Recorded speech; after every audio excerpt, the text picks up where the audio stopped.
And we turn now to our political panel. Peggy Noonan is a columnist for the Wall Street Journal and a CBS News contributor. John Heilemann is the co-managing editor of Bloomberg Politics.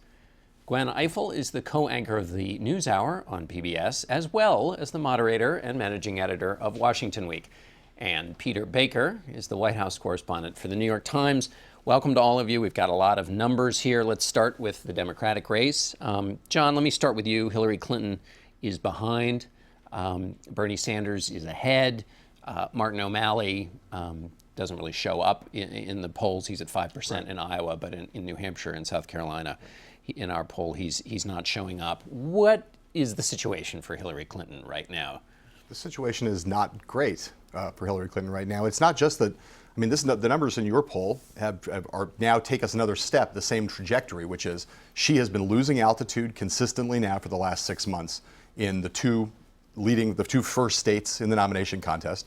It's true what David Axelrod said. They are unique in the sense that they are almost all white in both states. And so Bernie Sanders has a kind of purchase in those states that he might not have in more demographically diverse states. But those are two really big, important states. And if you were the front runner, the inevitable front runner, and you're now losing ground every day in those states and seeing Bernie Sanders rise in those states, and you can see what's going on underneath those numbers, which is lack of enthusiasm, questions about her honesty and trustworthiness. Those are all bad omens for her. It's not over by any means, but she is headed in the wrong direction. When Hillary Clinton tried to reverse that direction this week by apologizing for having one email account, for not having two email accounts. There were some reports in the paper about efforts to increase authenticity, which a word we're all trying to figure out what that really means. How did she do on that front on reversing? It must make her crazy to have David Axelrod be her defender because he's the one who helped to take her down in 2008. She's not doing particularly well on that front, but also we have to look beyond what we see in these first polls, especially with Joe Biden included. We all know from experience that you're always at your strongest before you get in the race. So he hasn't done a thing except anguish on national television, hugely sympathetic. But of course that takes away from her, especially with the questions. I thought it was interesting, however, in the poll that people say it's not the email controversy. That means it's something else. And that's what she's got to worry about. Which might even be harder to fix because you can turn over a server, you can say you're sorry, but if it's something else, that's hard to. Yeah. Peggy, David Axelrod said Hillary Clinton needs to untether herself. How does a person untether themselves? Well, I wasn't sure what he meant. Untether herself from what? From this sort of leaden, predictable, defensive persona in which she's very self-protective, or I wasn't sure if that was exactly it. Let me tell you what I think is most remarkable about what we're discussing here. Mrs. Clinton has been operating at the highest level of American politics for a quarter century now. And we're talking about her second presidential campaign or attempt to get a nomination, and we're still saying things like authenticity and you should show your warmth and humor. What an extraordinary thing that in a quarter century we still have to have that conversation. They were saying it 20 years ago. To me, this all just is starting to feel like 2008 again. The inevitable candidate starts to look evitable. And I think if Biden got in, I must tell you, I think within 2 or 3 days, he'd be up 20 points. I think he'd be such a serious contender. I want to get to authenticity in a minute, but Peter, since you spend so much time thinking about White Houses, and these campaigns are supposed to tell us something about candidates and how they would handle these situations, it is familiar in a White House to have a huge firestorm and everybody kind of hunkers down. And so they have to adjust, but not adjust so much, and David Axelrod talked about this, adjust so much that they go haywire. What do we learn? What do we know about Hillary Clinton as a president from what we've learned of the way they've handled this? Yeah, no, I think that's great. Look, the Clintons have been through this, as you say, so many times. Scandal, recovery, setback of some sort, and they're good at it. They're the leading rebounders in American politics over the last 2 decades, so we should not, as John said, count her out by any stretch. If you look at the 2022 candidates or whatever who are running for president, the one person you'd still want to be if you were running is probably still Hillary Clinton. She has the best organization and money and position despite her problems. And name recognition. And name recognition. But the problems are important, and they do tell you something about how she would be as president. She's reluctant to admit mistakes. We talk talk about authenticity, I think the authentic Hillary Clinton is the one who said she wasn't sorry, because I don't think she was. She said, I did the right thing. I was allowed to do it. What's the problem? And she resists advice to say something otherwise. I'll tell you how you don't project authenticity. You don't project it by having your campaign tell the world you're going to project authenticity, and then talk to reporters about how you decided that you were going to project authenticity on the basis of some focus groups you did. Yeah. That is the way you don't project authenticity. I'll tell you one way. Way you do. That did happen with Hillary Clinton this week. One way you do project authenticity is you go on Stephen Colbert, as Joe Biden did this week, and you give an interview like that comes across as, to everyone who watched it, as human, real. Gwen used the word anguished, but funny at points. That again, whether you like Joe Biden or not, you couldn't watch that interview and not say, that's the real deal. That's what Joe Biden is like. That's a human being I can relate to. Well, once again, you win the Segway Award for the round table. We're now going to run just a little piece of Joe Biden talking about what you're talking about from that appearance on Stephen Colbert, talking about his thoughts about running for president.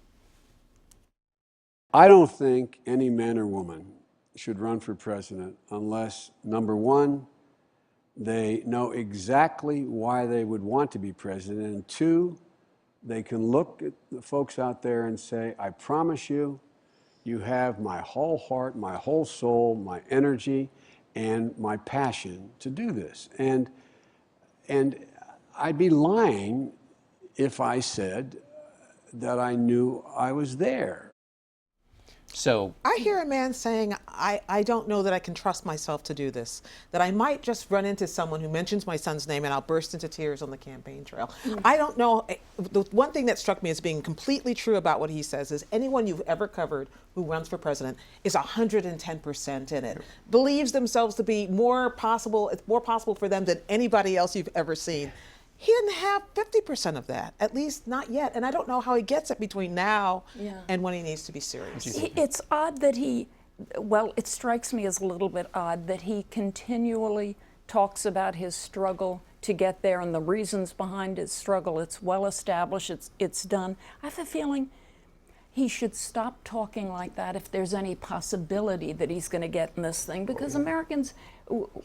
I think it's working for him, and I think it's working for. I don't think it's calculated, but I think it's been a huge part of the groundswell around that's happened, and with the vice president's inner circle, the amount of incoming from donors, from elected officials, from voters who are trying to get him to come in has ramped up exponentially over the course of the last 6 weeks. Every time he talks about stuff like this, it makes him seem like a more sympathetic character. I'll say... I understand that, but when you keep saying, I just can't get to, or I'm not sure I can get to 110%, and then 2 weeks later you announce you're at 110%, does it startle people? Well, we talk about fire in the belly, and we talk about whether a candidate has low energy. It is a hard transition, right, from this to that. And the good thing for Vice President Biden's point of view is his support and the calls, run Joe run, allow him to make a decision on his own terms. Yes. For a long time, he was just kind of forgotten. Wait, here's the vice president? No, I thought Hillary Clinton was the vice president. She was the heir apparent. Yep. Now, at least, if he decides to, and he was left aside, Uncle Joe, and he hated that. He wanted respect, didn't always feel like he got it. So if he decides to run or not run, it at least is on his own terms, because he can say, the party wanted me to run, even if I didn't. I have I've been doing a ton of reporting on this week, and I have a story coming out tomorrow morning on BloombergPolitics.com that I believe will advance the conversation on this narrative considerably. But I will say this for now. I have said for 6 months that I did not necessarily, that I really thought, that I believed he would not run. I now think it's more likely than not that he will run. I think that he will get in later than people assume. And I think that he has more or less, the human aspects are still true. He still needs to get over that last hump in his heart and get there with his family. But I think on every other metric, I think he's basically decided. Save that tape. Save that tape and run it next time John is back. And do you know anything about the state of play with regard to, we have to get endorsements, we have to get money, we have to get registered in each state, all of that stuff, the infrastructure. The first filing deadlines that are in the middle of November, and they're very acutely aware of when those deadlines are. And the final quick point, they obviously also know what Gwen talked about, which is all this wonderful glowing stuff now will drop away once he starts to run. Does he have the energy for that? Well, I think that's still the question. I think, again, I don't want to say, I think he is being honest when he says he's not, in his heart, he's not 100% there. But I think they believe what Peggy said, which is that when he gets in, if the things keep going in the way that they're going right now, when he gets in, he will get a huge boost in a positive direction. That will eventually fade, but the boost will be, he'll get a big bump on the positive side going in when he first gets in. Hillary Clinton will just sit back and let it happen and won't push back at all, I'm sure. Oh my goodness. All right. Oh, that's going to be something to watch. Unfortunately, we will all be here to watch it, but for now, we're going to have to stop for a moment, and we'll be right back with more from our panel.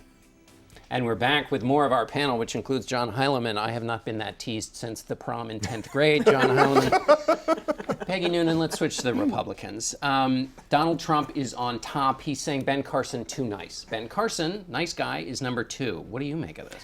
And Ben Carson saying, don't forget, I've had a lot of experience in business. I've been on a lot of boards. I've been on compensation committees. That's interesting. Look, that Trump came from nowhere and established himself so strongly is a huge story. That Carson has come up and is number 2 now is a huge story. The disappearance of Jeb, that's a huge story. There's a lot of bubbling going on there. We'll see. I suppose Trump will now be saying Ben Carson has low energy, and Ben Carson will be saying, you got to focus on this fella's character. I think we may see some sparks on the debate on Wednesday night, as all these fellows have to go after each other. The first debate was all Trump, boom. The second debate is everybody else going boom. I thought the horse race was really interesting, but almost more interesting was people's second choice. If you look at Trump support is wide right now, but it's not very deep. When people ask whether he's at their second choice, he's not. People ask if Ben Carson is their second choice, they say he is. Yeah. So Ben Carson is connecting in a way with people who might actually show up to vote in a way that the Trump voters, who are not voters as far as we can tell, they're first timers, they're drawn to the bombast. They're drawn to the culture of the aggrieved, which he is the face of. I'm not sure how lasting it is because of that second choice question. And Ben Carson, in our interview, Peter Baker, I mean, he just does not want to. He appeared to say something that might have been critical of Donald Trump this week, and then backed away from it, and today wasn't ready to either. He's literally the anti-Trump. I mean, you literally have a contest between nice and not nice, and not nice, by the way, is doing pretty well. American politics does reward that to some extent. It doesn't usually reward nice, and so it's interesting to see him at this position. Whether it lasts or not, I don't know. He has to kind of introduce himself in a way that people know Trump. They've known Trump for years, actually. He's such a well-established figure in American society and consciousness, and Ben Carson isn't. So this debate this week is a chance, I think, for him to take those numbers and really introduce himself in a real way to a lot of voters. But he's so deliberative. He's so calm and deliberative, Carson, that I wonder if he can negotiate himself into being a more fiery character. I don't like think we're going to see calm or deliberate on the stage from this debate this week. You saw this week Bobby Jindal, Jeb Bush, Ben Carson, Carly Fiorina. For the first time, people are all going after Trump, and the sense of it didn't work to ignore him in Cleveland. I don't think anybody's going to ignore him in Simi Valley. I think it's going to be kind of a bloodbath. But Donald Trump is not wrong when he says Rick Perry went after him, and now Rick Perry has left the race. He's correct. He's correct. It has not worked. It has not worked so far. It'll be interesting to see if rather than in a scattershot way, what the dynamic will be. I'm not predicting a downfall of Donald Trump. I'm just saying I think there's going to be, on that stage, people now think we must do something about this. Ignoring him is not working either. There are two things you do. You go after Trump or you go after his ideology. This is not a debate right now about ideology at all. So that leaves people basically one option. Or even a lack of ideology, which we covered so much in Republican politics. Peggy, let me ask you this question. For so long, we've heard from Republicans who feel betrayed by their leaders because they were not true conservatives. Now, as Anthony Salvanto showed us, true conservative ain't that important. What's important is whatever Donald Trump has. I found that very interesting in Anthony's work. What they said that was most important to them was business experience. That tells you that, as they used to say in 1992, maybe it's the economy, stupid. Maybe they're thinking economic stuff. It's clear that Trump's supporters are ideologically all over the place. They are not necessarily conservative. Trump support is more interesting than that, but I have also argued that the base itself is roiling a bit and is expressing different things. A bunch of Trump supporters are for nationalized health care. That that tells you something's going on the But Republican base. don't count out the evangelicals, who right now are not necessarily thrilled with Trump. They don't know how to express it. They don't know what to do about it. Somebody put up a pro-immigration group put out an ad today in which you see Ronald Reagan talking about, we want to build walls, but walls with doors. This guy is not Reagan, they're trying to say. We haven't seen a real ad against Trump. We haven't seen money spent. Right. We haven't seen a real campaign yet. Right. So right now what we see is a run-up. And that's why all of these numbers are really interesting. Grain of salt. And in Iowa, watch those Christian conservatives who really do like Ben Carson better than they like Donald Trump, and that is an advantage Carson has in that state. Huge. Yeah, Peter, George W. Bush was one of them. Donald Trump is not one of them. Yeah, I think George W. Bush actually spoke the language in a way that people heard and understood. Donald Trump has been divorced. He used to be for abortion rights. I mean, he doesn't seem to be, it doesn't have that kind of background. Right now, it hasn't hurt him. And the question is whether somebody can make it hurt him, because they can really bring that home to people. And it's fascinating that people have adopted him despite that. All right, Peter Baker, last word. Thanks, all of you. We'll be back in a moment with a look at authenticity in politics. Stay with us.